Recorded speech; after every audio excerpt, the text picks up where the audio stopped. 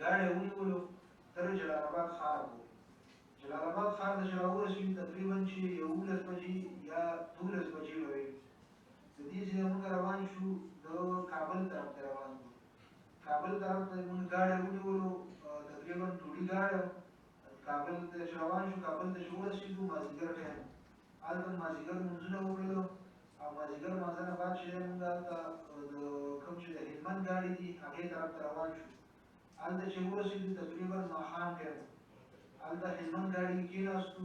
هلته موږ سره یو کس میلاو شو چې هغه هم رهبر و، هغه سلمان موږ ته د هغې نمبر په موبایل کې راکړی چې دا سره به رابطه وکړئ، دا به تاسو سره میلاو شي، تاسو ته به یې ټکټ ټکټ کړي. هغې ته چې ورغلو د هلمند ګاډي ته هغې سره هم رابطه وکړله، نو هغې موږ ته ټکټ ټکټ کړی د هلمند ګاډي کې کېنولو. موږ یې 3,500 روپۍ واخیستې.